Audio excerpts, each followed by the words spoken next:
اعوذ باللہ من الشیطان الرجیم وَلِلَّهِ الْأَسْمَاءُ الْحُسْنَى فَادْعُوهُ بِهَا وَذَرُوا الَّذِينَ يُلْحِدُونَ فِي أَسْمَائِهِ سَيُجْزَوْنَ مَا كَانُوا يَعْمَلُونَ۔ اور اللہ کے سب نام اچھے ہی اچھے ہیں، تو اس کو انہی ناموں سے پکارا کرو، اور جو لوگ اس کے ناموں میں کجی اختیار کرتے ہیں ان کو چھوڑ دو، وہ جو کچھ کر رہے ہیں ان قریب اس کی سزا پائیں گے۔ بسم اللہ الرحمن الرحیم، الحمد للہ رب العالمین وبہ نستعین، وصلی اللہ وسلم علی سید الانبیاء والمرسلین وعلی آلہ واصحابہ اجمعین ومن تبعہم بإحسان الی یوم الدین، اما بعد۔ اعوذ باللہ السمیع العلیم من الشیطان الرجیم، من ہمزہ ونفخہ ونفثہ۔ ھذا بلاغ للناس ولینذروا بہ وَلِيَعْلَمُوا أَنَّمَا هُوَ إِلَٰهٌ وَاحِدٌ وَلِيَذَّكَّرَ أُولُو الْأَلْبَابِ۔ پچھلے درس میں شرعی علم کی جو اہمیت تھی وہ آپ کے سامنے رکھی گئی تھی۔ آج کے اس درس میں انشاءاللہ براہ راست ہمارا جو موضوع ہے فقہ اسماء اللہ الحسنی، اللہ سبحانہ وتعالیٰ کی اسماء حسنی، اللہ سبحانہ وتعالیٰ کی صفات علیہ، اس کے افعال، اس سے متعلق پڑھنا پڑھانا، اس سے متعلق جانکاری حاصل کرنا، اس کی کتنی اہمیت ہے، اس سے متعلق آج انشاءاللہ آپ کے سامنے باتیں رکھی جائیں گی۔ کیونکہ گزشتہ درس میں شرعی علم کی جو عام اہمیت ہے وہ آپ کے سامنے بتلائی گئی تھی۔ آج براہ راست اس موضوع سے متعلق پڑھنا پڑھانا، واقفیت حاصل کرنا، اس موضوع سے متعلق جو آگاہی حاصل کرنی ہے، اس کا کیا درجہ ہے اس علم کا، وہ انشاءاللہ آپ کے سامنے باتیں رکھی جائیں گی۔ اللہ سبحانہ وتعالیٰ کی اسماء حسنی سے متعلق علم حاصل کرنے کے بارے میں آپ کو یہ حدیث تو معلوم ہوگی ہی، جسے امام بخاری رحمہ اللہ نے اپنی صحیح بخاری کی کتاب العلم میں لے کر آئے ہیں۔ آپ علیہ السلام کے ایک صحابی معاویہ بن ابی سفیان رضی اللہ عنہما یہ کہتے ہیں کہ آپ علیہ السلام خطبہ دے رہے تھے، اور خطبہ ارشاد فرماتے ہوئے آپ نے یہ فرمایا، معروف حدیث، من یرید اللہ بہ خیرا یفقہہ فی الدین، بہت ہی عام حدیث ہے، حدیث کا ایک ٹکڑا ہے یہ۔ اللہ رب العالمین جس کے ساتھ خیر کا ارادہ کرتا ہے اسے دین کی فقہ عطا فرماتا ہے۔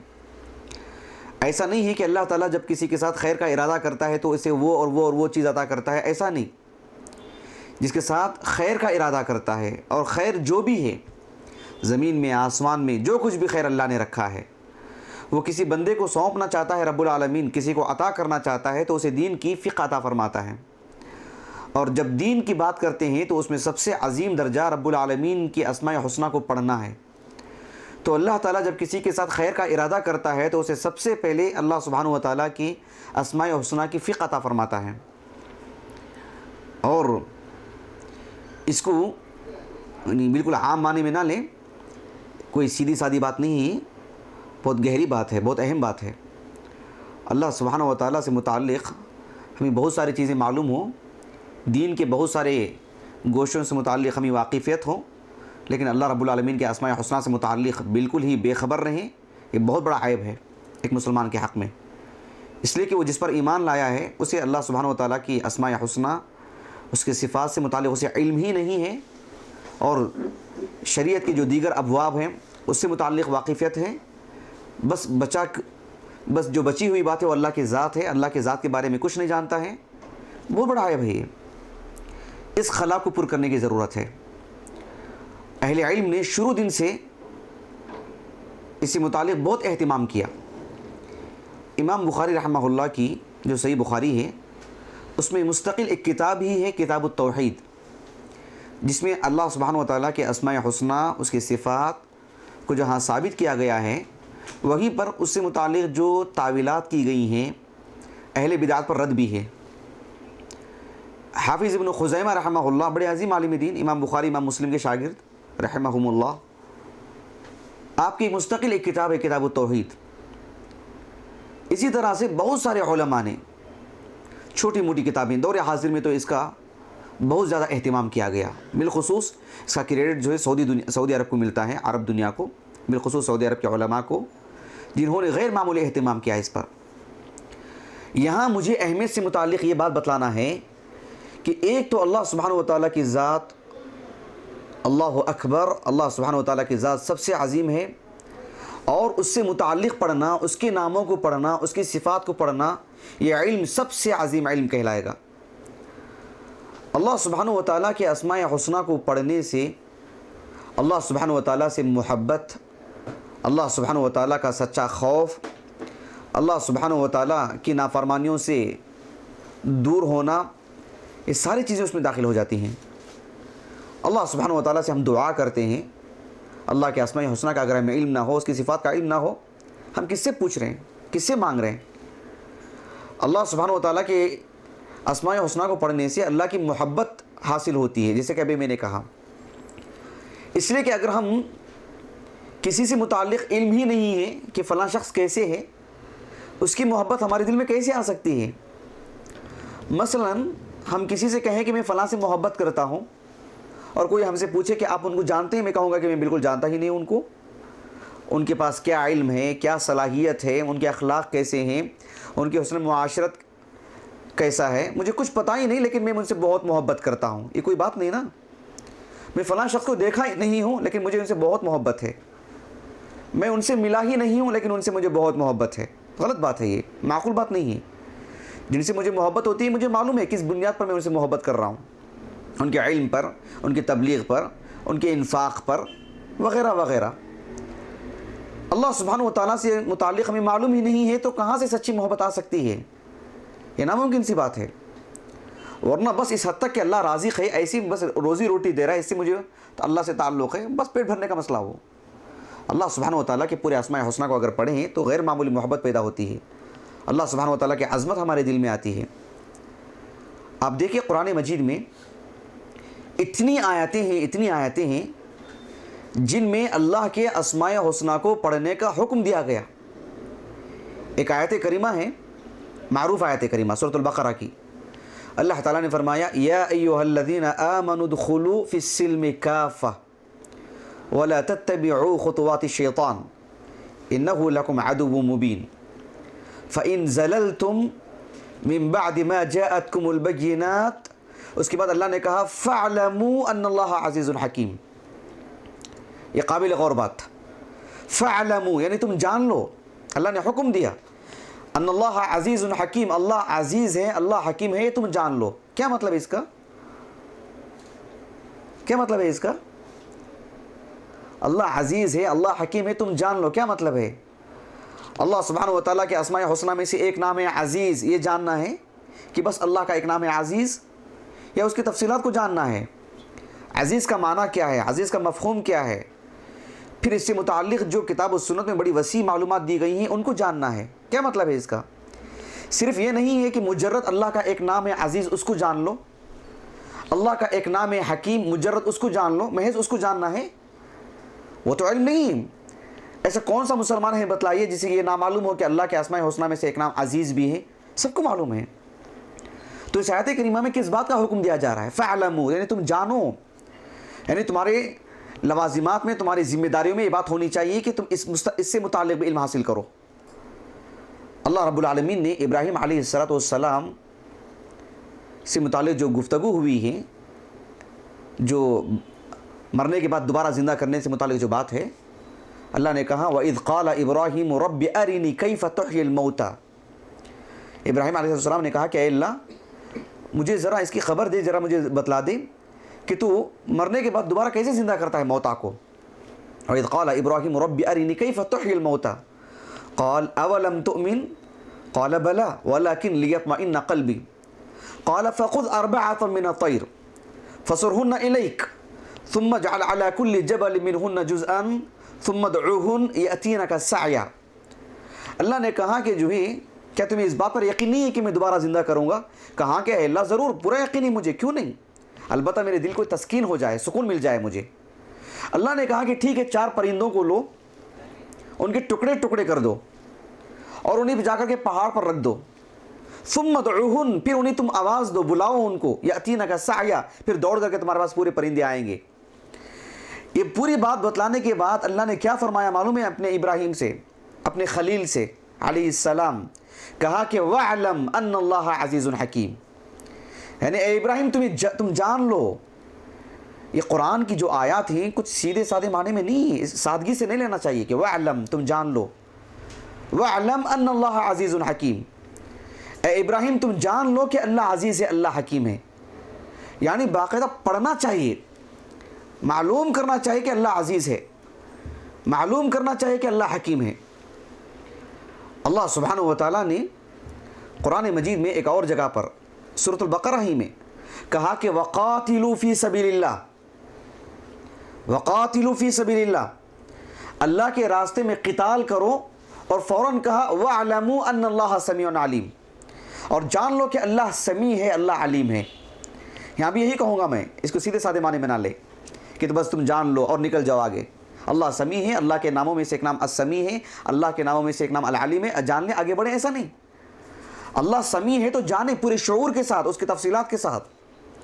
ایک واقعہ میں آپ کو بتلاتا ہوں، کتب حدیثیہ میں بالخصوص صحیح بخاری وغیرہ میں بھی یہ حدیث موجود ہے، اور یہ واقعہ خولہ بنت سعد رضی اللہ عنہا کا جب بڑا معروف واقعہ ہے۔ انہوں نے نبی کریم صلی اللہ علیہ وسلم سے اپنے شوہر سے متعلق کچھ شکایت کی۔ آپ علیہ السلام کا گھر کچھ بڑا نہیں تھا، ہم لوگ جانتے ہیں، سیدھا سادہ چھوٹا سا گھر، حتیٰ کہ جو ہے آسانی کے ساتھ رہنا بھی دشوار تھا۔ ہم جانتے ہیں آپ علیہ السلام کا جو گھر تھا، جو مکان تھا۔ ام المؤمنین عائشہ رضی اللہ عنہا کہتی ہیں کہ وہ جو خاتون آپ علیہ السلام سے شاکی تھیں، شکایت کر رہی تھیں، وہ آپ علیہ السلام سے شکایت کر رہی تھی اور میں قریب کھڑی ہوئی ہوں، مجھے آواز بھی نہیں آ رہی تھی کہ انہوں نے کیا شکایت کی اللہ کے رسول سے صلی اللہ علیہ وسلم، کیا گفتگو کر رہی ہیں۔ ان کی گفتگو ختم ہوئی اور اچانک سے آیاتیں نازل ہوئی، وہی نازل ہوئی، قد سمع اللہ قول التی تجادلک فی زوجہا وتشتکی الی اللہ، اللہ نے اس عورت کی آواز کو سن لیا، اس کی شکایت کو اللہ نے سن لیا۔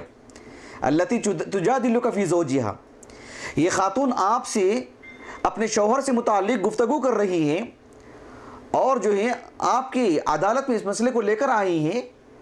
قد سمع اللہ، اللہ نے سن لیا ہے اس کی اس آواز کو، اس کی شکایت کو۔ ام المؤمنین عائشہ کہتی ہیں رضی اللہ عنہا، صحیح بخاری میں ہے، کہا کہ الحمدللہ الحمدللہ الذی وسع سمعہ الاصوات، تمام تعریفیں اللہ کی ہیں جس نے ہر طرح کی آوازوں کو سنتا ہے، اس کی سننے کی جو قوت ہے، جو وسعت ہے کتنی ہے دیکھو۔ میں قریب ہوں، قریب کھڑی ہوں، سن نہیں پا رہی ہوں میں، ابھی اس نے اپنی بول ختم کی، اپنی بات ختم کی، اچانک سے وہی نازل ہو گئی، قد سمع اللہ، اللہ نے سن لیا، اللہ اکبر۔ یہ جاننا ہے، ایسا نہیں کہ وَاعْلَمُوا أَنَّ اللَّهَ سَمِيعٌ عَلِيمٌ، اللہ کے اسماء حسنہ میں سے ایک نام ہے سمیع، ایک نام ہے علیم، جان لو، ایسا نہیں ہے۔ السمیع اس کی پوری تفصیلات کے ساتھ جاننا۔ قرآن مجید میں اس طرح کا حکم اللہ نے کئی آیاتوں میں دیا۔ اللہ سبحانہ و تعالیٰ نے ابھی ابراہیم علیہ السلام کے واقعے کے متعلق جو بات میں نے آپ کے سامنے رکھی تھی، کہا کہ وَاعْلَمْ أَنَّ اللَّهَ عَزِيزٌ حَكِيمٌ، اے ابراہیم جان لو کہ اللہ عزیز ہے، یعنی اس بات پر غالب ہے۔ یہ جو حکم جو اللہ نے عطا کیا ہے، اللہ نے صاف لفظوں میں فرمایا سورۃ الحدید میں سب سے خطاب کرتے ہوئے، اعلموا ان اللہ یحیی الارض بعد موتها، تم سب کے سب جان لو کہ اللہ تعالیٰ انسانوں کو مرنے کے بعد دوبارہ زندہ کرے گا۔ اعلموا، تم سب کے سب جانو، اللہ دوبارہ زندہ کرے گا، اس تفصیل کو جاننا چاہیے، الگ سے سبق کے طور پر اس کو پڑھنا چاہیے۔ حکم ہے رب العالمین کا۔ اللہ سبحانہ و تعالیٰ نے ایک اور جگہ پر فرمایا سورۃ الانفال میں، یا ایھا الذین آمنوا استجیبوا للہ وللرسول اذا دعاکم لما یحییکم واعلموا ان اللہ یحول بین المرء وقلبہ وانہ الیہ تحشرون۔ اللہ نے سورۃ الانفال میں فرمایا کہ اے وہ لوگوں جو ایمان لائے ہو، جب اللہ اس کے رسول تمہیں آواز دیں تو لبیک کہو، فوراً ہاں کر کے بولو، ان کی آواز کا جواب دو۔ اذا دعاکم لما یحییکم، ان کی آواز پر لبیک کہنے میں ہی تمہاری زندگی ہے، ورنہ تمہارا بس ایک جسم رہے گا، بس ایک ڈھانچہ ہے، اس پہ کوئی روح نہیں ہے، کوئی تازگی نہیں ہے۔ لما یحییکم، اس کے بعد اللہ نے فرمایا وَاعْلَمُوا، تم سب کے سب جان لو، ان اللہ یحول بین المرء وقلبہ، کہ اللہ سبحانہ و تعالیٰ بندے اور اس کے دل کے درمیان آتا ہے. یعنی کسی اعتبار سے اس کے کافی مفاہیم بیان کیے گئے ہیں، اس کا پس منظر بھی الگ بیان کیا گیا ہے. میں ان تفصیلات میں نہیں جانا چاہتا ہوں، بس ایک بات یہ بتلانا چاہتا ہوں کہ اللہ سبحانہ و تعالیٰ نے اس آیت کریمہ میں فرمایا کہ اللہ سبحانہ و تعالیٰ بندے کا جو ارادہ ہوتا ہے، اس کا جو دل جس میں اس وسوسے خیالات اور جو کوئی چیز سوچتا ہے، وہ اللہ سبحانہ و تعالیٰ کبھی اس کے دل میں جو وہ سوچتا ہے تو اللہ تعالیٰ کوئی اور بات ڈالتا ہے، جو اللہ ڈالتا ہے وہی ہوتا ہے. ہاں، اصل کے اعتبار سے بندے کے دل میں جو خیال آتا ہے وہ بھی اللہ ہی کی طرف سے، لیکن بندہ کسی کام کرنے کا مکمل ارادہ کر لیتا ہے. وَمَا تَشَاءُونَ إِلَّا إِن يَشَاءَ اللَّهُ. تو اللہ سبحانہ و تعالیٰ جس پر وہ مصر رہتا ہے کہ میں ایسا ہی کر کے رہوں گا، اللہ سبحانہ و تعالیٰ اس سے کچھ اور کام کرواتا ہے. گویا کہ وَاعْلَمُوا، اس کو جاننا چاہیے، اس معاملے کو، یہ کیا تفصیلات ہیں اس میں، یہ اللہ کی کیا قدرت ہے. اللہ سبحانہ و تعالیٰ نے ایک اور جگہ پر غور طلب بات ہے، سورۃ التوبہ میں فرمایا یا ایھا الذین آمنوا قاتلوا الذین یلونکم من الکفار ولیجدوا فیکم غلظہ واعلموا ان اللہ مع المتقین. اے وہ لوگوں جو ایمان لائے ہو، تم قتال کرو ایسے کافروں سے جو تمہارے آس پاس ہیں. اس کا پس منظر ہے، پس منظر سے ہٹ کر کے سمجھیں گے تو پھر آیاتوں کا غلط معنی نکل جائے گا. اے وہ لوگوں جو ایمان لائے ہو، ان سے قتال کرو جو تمہارے آس پاس میں ہیں، قریب میں ہیں. وَلْيَجِدُوا فِيكُمْ غِلْظَةً، تمہارا معاملہ ان کے ساتھ ایسا ہو کہ جو ہے واقعی تمہارے تعلق سے وہ سختی پائیں ان کے دلوں میں. اس لیے کہ مومن کا تعلق ایک کافر سے ایک خاص پس منظر ہے، اس کا وہ سمجھنا چاہیے. اس کے بعد اللہ نے فرمایا وَاعْلَمُوا أَنَّ اللَّهَ مَعَ الْمُتَّقِينَ، تم جان لو کہ اللہ متقیوں کے ساتھ ہے. میں دوبارہ کہوں گا یہی بات کہ اس کو بھی سیدھے معنی میں نہ لیں، اس کی تفصیلات کو جانیں. اللہ اہل ایمان کے ساتھ کیا معاملہ کرتا ہے، اللہ کا برتاؤ کیسے ہوتا ہے، اہل تقوی کے ساتھ رب العالمین کا کیا معاملہ ہوتا ہے، اس کو تفصیل سے جاننا. اس کو لفظوں میں نہیں، ترجمے کی حد تک کہ اللہ تم جان لو کہ اللہ متقیوں کے ساتھ ہے، ایسا نہیں، اس کی تفاصیل کے ساتھ. میں بتا رہا ہوں نا کتنی جگہوں پر اللہ نے مختلف نام لیے اپنے، کہا کہ اللہ جان لو کہ اللہ یہ اور یہ ہے. انفاق کی بات کو لے لیجیے، اللہ کے راستے میں خرچ کرنے کو. اللہ رب العالمین نے فرمایا سورۃ البقرہ میں یا ایھا الذین آمنوا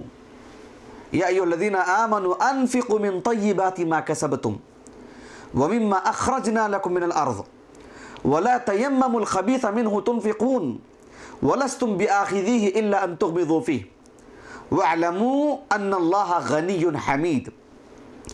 اے وہ لوگوں جو ایمان لائے ہو، جو تم خرچ کرتے ہو تمہارے پاکیزہ مال میں سے، اور جو زمین سے جو پیداوار ہے اس میں سے جو تم خرچ کرتے ہو اس میں سے اچھا مال خرچ کرو.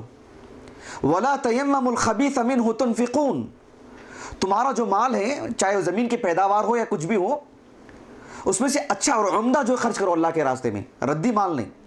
ولستم بآخذی، یہ ردی مال تم اپنی ذات کے لیے لینا گوارا نہیں کر سکتے، برداشت نہیں کر سکتے، تو تم دوسروں کو دینے کے لیے کیوں راضی ہو جاتے ہو.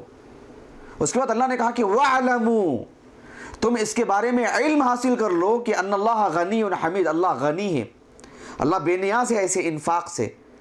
کیا مطلب ہے اس کا؟ اللہ کے غنا کو جانیں، اللہ کی بے نیازی کیسے ہوتی ہے اس کو جانیں. اللہ حمید ہے، اللہ کیسے قابل تعریف ہے. اللہ سبحانہ و تعالیٰ کی ذات حمید ہے تو کس معنی میں؟ بات واضح ہو رہی؟ اس کو تفصیلات کے ساتھ جاننا، ایسے نہیں کہ اللہ حمید ہے جان لیں اور نکل جائیں آگے. اللہ غنی ہے، اللہ حلیم ہے، نہیں، پوری تفصیلات کے ساتھ. سورۃ البقرہ بڑی تفصیل، جو سورۃ البقرہ جو ہے بہت ہی بڑی سورہ ہے. اس میں ہم جانتے ہیں کہ احکام بڑی تفصیل کے ساتھ بیان کیے گئے ہیں، کسی اور سورہ میں اتنی تفصیل کے ساتھ نہیں ہے. سورۃ النساء، سورۃ التوبہ، سورۃ النور، سورۃ الاحزاب اور بھی دیگر سورتیں جس میں بڑی تفصیل سے احکام بیان کیے گئے ہیں، ویسے ہی سورۃ البقرہ میں بڑی تفصیل کے ساتھ احکام. جہاں اللہ نے سورۃ البقرہ میں اتنی تفصیل کے ساتھ احکام بیان فرمایا ہے، اسی سورے میں جگہ جگہ پر اللہ کے اسماء حسنہ کو پڑھنے کا اللہ نے حکم دیا. حتیٰ کہ طلاق جیسے مسائل میں، طلاق کے مسائل، رضاعت کے مسائل، دودھ پلانے کے جو مسائل ہیں، کسی عورت کے شوہر کا انتقال ہو گیا، وہ عدت میں ہے یا وہ مطلقہ ہے، یا اس طرح کے جو مسائل ہیں، ان سے دوبارہ نکاح کرنے کے جو مسائل ہیں، اس کے ضمن میں بھی اللہ نے اسماء حسنہ کو پڑھنے پڑھانے کا حکم دیا. آپ دیکھو سورۃ البقرہ میں ایک جگہ پر اللہ رب العالمین نے فرمایا وَإِذَا طَلَّقْتُمُ النِّسَاءَ فَبَلَغْنَ أَجَلَهُنَّ یعنی جب تم عورتوں کو طلاق دے دو اور ان کا وقت پورا ہو جائے، ان کی جو طلاق کا جو پورا معاملہ ہے، اس کے بعد اللہ رب العالمین نے فرمایا کہ تم یا تو عورتوں کو اپنے جو ماتحت رکھتے ہیں اچھے سے رکھو، ان کے اخراجات پورے کرنا، ان کو محبت سے پیش آنا، ان کی ضرورتیں پوری کرنا، یہ حسن معاشرت جو ہوتی ہے نہیں کر پاتے ہیں، اور سرحوہن بالمعروف، اچھے طریقے سے آپ انہیں بھیج دو ان کے گھروں کو۔ اس کے بعد رب العالمین نے فرمایا کہ آپ ان عورتوں کو رکھ کر کے سختی مت کرو، ان کو ضرر اور نقصان نہ پہنچاؤ۔ پھر اس کے بعد اللہ رب العالمین نے فرمایا وَلَا تَتَّخِذُوا آيَاتِ اللَّهِ هُزُوًا وَاذْكُرُوا نِعْمَةَ اللَّهِ عَلَيْكُمْ وَمَا أَنزَلَ عَلَيْكُمْ مِنَ الْكِتَابِ وَالْحِكْمَةِ يَعِظُكُمْ بِهِ۔ اللہ نے کہا کہ اللہ کی آیاتوں کو مذاق میں مت لو، اور اللہ کی اس نعمت کو یاد کرو جو اللہ سبحانہ و تعالیٰ تم پر اس کتاب کو نازل کر کے، اس حکمت کو نازل کر کے تم پر احسان کیا ہے۔ اس کے بعد آخر میں جو ہمارے موضوع سے متعلق ہے کہا کہ وَاتَّقُوا اللَّهَ وَاعْلَمُوا أَنَّ اللَّهَ بِكُلِّ شَيْءٍ عَلِيمٌ۔ تم اللہ کا ایک تقوی اختیار کرو اور تم جان لو کہ اللہ تعالیٰ ہر چیز کا علم رکھنے والا ہے، یعنی اس کو جاننا، اللہ تعالیٰ ہر چیز کا علم رکھتا ہے، اس کو جاننا۔ بلکہ اللہ نے سوال تک کیا سورۃ الحج میں، الم تعلم، کیا مطلب اس کا، کیا معنی ہے اس کا، الم تعلم، کیا ابھی تک نہیں جانے تم لوگ، یہ مطلب اس کا، الم تعلم ان اللہ یعلم ما فی السماء والارض، اللہ سبحانہ و تعالیٰ زمین و آسمان میں کیا کچھ ہے سب جانتا ہے، کیا تم نے ابھی تک یہ نہیں جانا؟ یعنی اللہ علیم ہے، تم نے جانا نہیں ابھی تک؟ اللہ اکبر، سوال دیکھ رہے ہیں آپ، زجر دیکھیں اس میں کیسی ہے، ڈانٹ دیکھیں کیسی ہے، یعنی اللہ تعالیٰ علیم ہے، ابھی تک تم نے جانا ہی نہیں، کیا جاننا چاہیے؟ اللہ سبحانہ و تعالیٰ کے اسماء حسنہ کو پڑھنا، واتقوا اللہ واعلموا ان اللہ بما تعملون بصیر، وَاعْلَمُوا أَنَّ اللَّهَ يَعْلَمُ مَا فِي أَنفُسِكُمْ فَاحْذَرُوا وَاعْلَمُوا أَنَّ اللَّهَ غَفُورٌ حَلِيمٌ۔ اللہ غفور ہے، اللہ حلیم ہے، اللہ عزیز ہے، اللہ حکیم ہے، اللہ سبحانہ و تعالیٰ سمیع ہے، علیم ہے، غنی ہے، حمید ہے، یہ سب نام لے لے کر کے اللہ نے کہا کہ جان لو جان لو جان لو۔ بات واضح ہو گیا آپ کو؟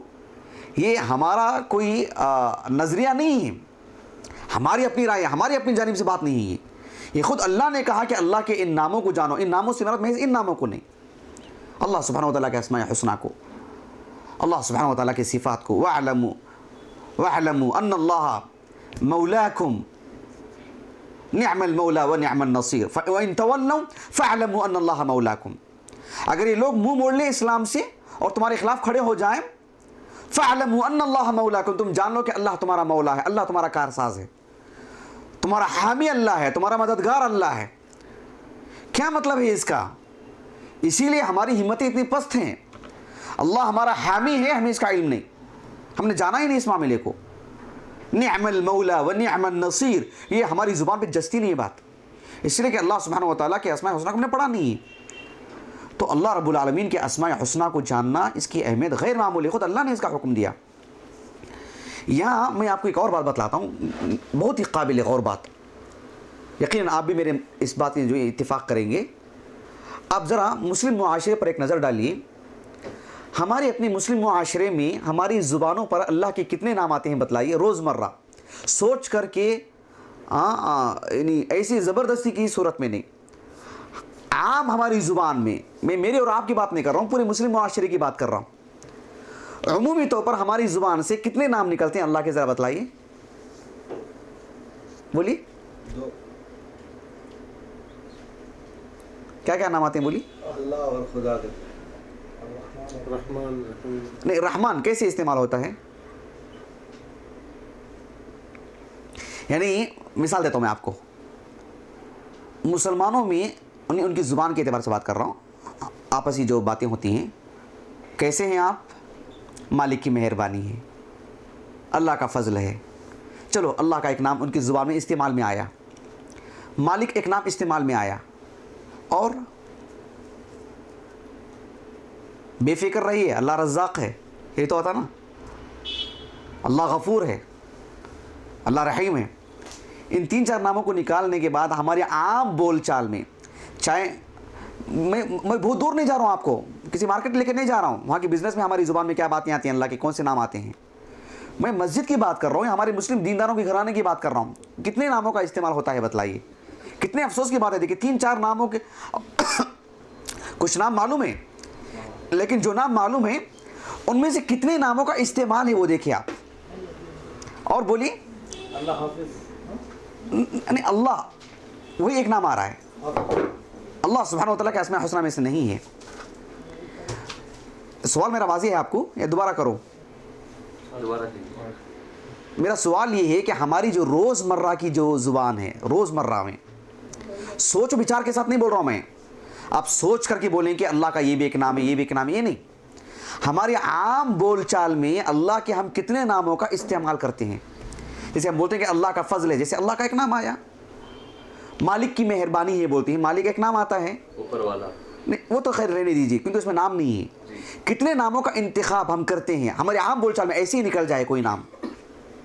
بولی نہیں، وہ تو نہیں ہے، اللہ کے اسماء الحسنہ میں سے نہیں ہے. وہ جو ہیں وہ بول رہا ہوں، جو مستند ہیں وہ بول رہا ہوں.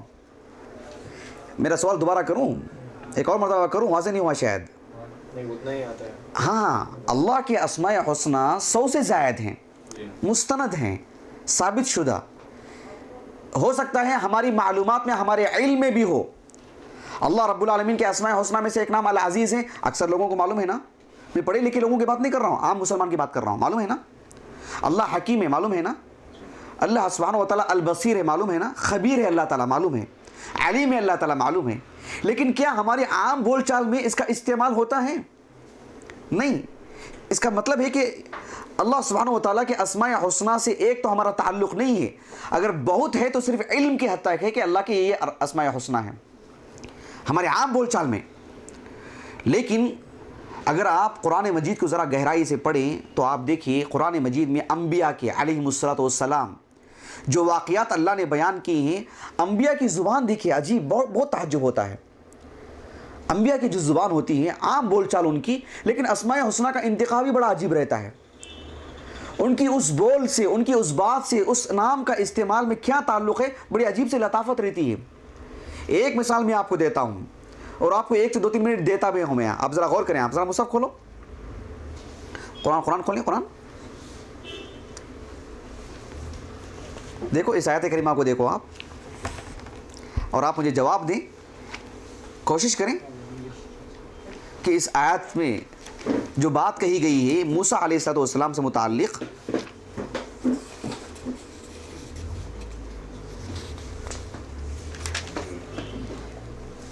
آیت کریمہ ہے 54 50 پر 4 54.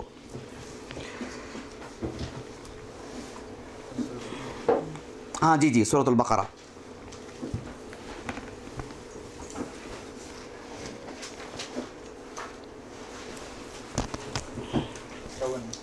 جی اب دیکھیے، غور طلب بات ہے.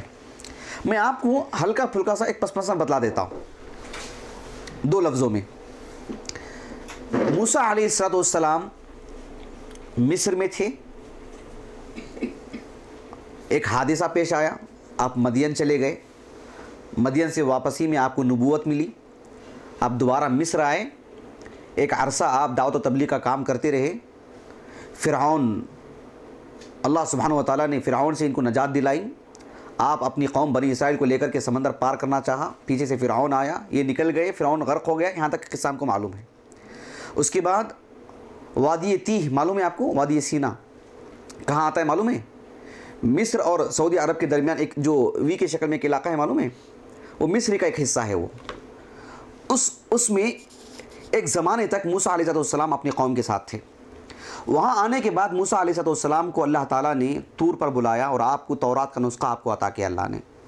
آپ تورات کا نسخہ لی، 40 دن کی جو مدت آپ نے وہاں پر گزاری، واپسی پر آ کر کے آپ نے دیکھا کہ قوم کے اندر بت پرستی ہے، بچڑے کی پوجا شروع ہو چکی ہے. اس حالات کو سامنے رکھ کر کے اس آیت کریمہ کو سمجھے تو آپ کو مدد ملے گی سمجھنے میں. موسیٰ علیہ السلام واپس جب آئے، دیکھیے اس آیت کریمہ پر دیکھیے، اللہ نے فرمایا وَإِذْ قَالَ مُوسَىٰ لِقَوْمِهِ، یعنی یاد کرو اس وقت کو جب موسیٰ علیہ السلام نے اپنے قوم کے لوگوں سے کہا، یا قوم، اے میری قوم کے لوگوں، اِنَّكُمْ ظَلَمْتُمْ أَنفُسَكُمْ، تم نے اپنے نفسوں پر ظلم کیا ہے. کس سبب کی وجہ سے، نہیں کس سبب پر، کس وجہ سے، کون سا عمل تھا وہ با بتلا رہا ہے. وہ